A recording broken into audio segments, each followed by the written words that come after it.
যদি গণভোটের আলোকে জুলাই সনদ বাস্তবায়ন না হয় তাহলে বিপ্লব অনিবার্য। ঢাকা মহাসমাবেশ থেকে যদি আমরা দেখি জুলাই সনদ গণভোটের আলোকে বাস্তবায়ন হয় নাই তাহলে ইনশাআল্লাহ এক দফা সরকার পতনের আন্দোলন শুরু হবে। জুলাই যদি না থাকে তাহলে ওই বিএনপি সরকার গাদ্দার সরকারও থাকবে না ইনশাআল্লাহ।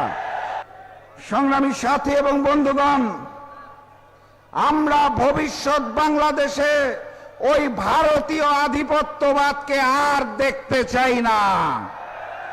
ইলিয়াস আলীর মতো মানুষদের ভারতের নির্দেশনায় আর গুম হতে দেখতে চাই না।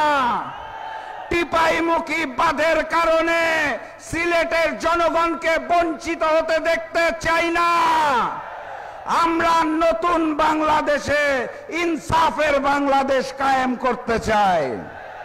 আর সেই বাংলাদেশ কায়েম করার জন্য, ইনসাফের বাংলাদেশকে বাধাগ্রস্ত করার জন্য ম্যানেজ ভোটের সরকার সংবিধান সংস্কার না করে সংশোধন করতে চায়।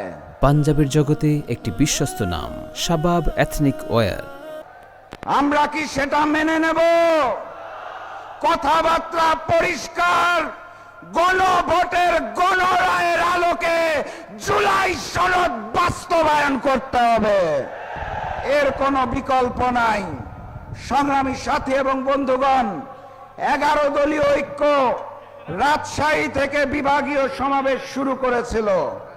আজকে সিলেটের বিভাগীয় সমাবেশের মাধ্যমে 11 দলীয় ঐক্যের বিভাগীয় সমাবেশ সুন্দরভাবে সমাপ্ত হবে ইনশাআল্লাহ।